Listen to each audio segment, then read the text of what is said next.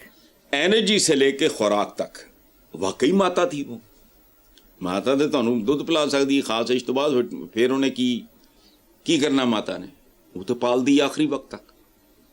مجھے تو اس کے جتنے بھی بائی پروڈکٹس ہیں دودھ کے, مجھے تو سب کے نام بھی نہیں آتے. وہ تو عجیب ہمارے اب تو رواج ختم ہو گئے. وہ بولی شولی کا میں نے ذکر کیا ہے تو باتوں میں کر دیا میں نے تو کبھی سنا ہی نہیں. آج کل کھویا, پنیر, یہ زندگی تھی. لیکن اوور اے پیریڈ ماتا اپنی جگہ تے رہ گئی, منجمد, خالی ذہن, گوبر بھرا. اب وہ سٹیٹس نہیں ہے اس کا. لیکن اگر ہندو آج بھی یہ جذباتی وابستگی رکھتے ہیں تو without going into any details میں احترام کروں گا. میں مر نہیں جانا. میرے ارد گرد اگر ہندو رہتے ہوں گے اور مجھے کوئی کمزوری بھی نہیں ہوگی, مجھے پتا ہو کہ یہ میرا کچھ نہیں بگاڑ سکتے, ایون دین میں نہیں کروں گا. اس لیے نہیں کہ میں اس کو حرام سمجھ رہا ہوں, اس لیے کہ ان کے جذبات کا. ٹھیک. گھروں میں پارٹیاں چل رہی ہوں, دائیں بائیں, رات کو نیند نہ آ رہی ہو تو لعنت ایسے پڑوسی پہ جس کو یہ نہ ہو. اس کا گھر ہے, وہ جو مرضی کرے. لیکن کو ادب آداب ہوتے ہیں زندگی کے. زمانہ تبدیل ہو گیا. 16 سال سے پہلے بچوں کو سوشل میڈیا سے دور رکھنا. What is this? زندہ قومیں ایتھے ڈنگر, پتہ ہی کچھ نہیں. جن جفا ڈال کے بیٹھے ہوتے ہیں صدیوں سے, نہ اس کو ری انٹرپریٹ کرتے ہیں, نہ ان کی کچھ سمجھ بوجھ ہوتی ہے. بہرحال گائے کا بہرحال وہ یہ سردار جی تو پھر سردار جی ہیں نا, پھر انہوں نے تلوار کر لی. وہ دیکھو ماڑا موٹا ہوں بیچارا, وہ انہوں ٹھوٹے چھوٹے مار دے, چپیڑا مار دے. سردار جی نے تلوار کر لی. کیا برا نہ کرتے, جذبات کا احترام, کوئی بات نہیں. پروگرام کا وقت ختم ہو گیا. اسی نوٹ پر اپنے ویور سے اجازت چاہیں گے. اللہ حافظ.